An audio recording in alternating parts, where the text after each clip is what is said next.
हैन हामी त पुरै टेन्सनमा छौं के एक एकवटा हल सोधिनुस् अथवा भोलिदेखि बन्दै गरिदिनुस् मेरो फिल्मलाई ककले हलमा फोन गरेलाई त्यसलाई 3टा शो दिने सम्म भन्ने मान्छेहरू पनि छ कल रेकर्ड पनि छ तपाईहरुले फिल्म हेरे यस्तो 7 वर्ष अगाडिको अशोक हेर्नु आज फिल्ममै देखाइदिए अहिले मैले चलचित्रको पर्दामा जे देखाइरहेको छु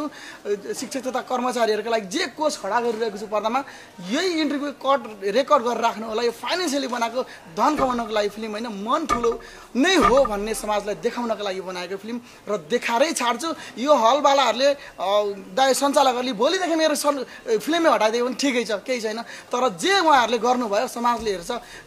मैले जजलाई प्रदर्शन गराउँछु उहाँहरुले हेर्नुहुनेछ धनै ठुलो रहेछ भने हामी मन ठुलो पारेर तपाईहरुको धनलाई जितेरै छाड्छौं हेर्दै गर्नु जितेरै छाड्छौं तपाईहरुको धनलाई जितेरै छाड्छौं हेर्नुस् एक एकवटा हल सोधिनुस् अथवा भोलिदेखि बन्दै गरिदिनुस् मेरो फिल्मलाई मैले जे रियाक्सन पाउनु पर्ने थियो जे फिल पाउँछु होला जस्तो लागेको थियो पाएँ अब मलाई डर छैन तपाईहरुको धनभन्दा मन ठुलो हुन्छ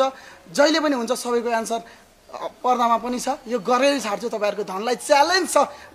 डिलिट गर्नुस् भोलिदेखि हलबाट हटाउनुस् जेसुकै गर्नुस् तपाईहरुले गरेको यो जुन गर्नु पनि तपाईहरुले ककलले गर्नु भएको छ नाम पनि थाहा छ ककलले हलमा फोन गरेलाई त्यसलाई 3टा शो दिने सम्म भन्ने मान्छेहरू पनि छ कल रेकर्ड पनि छ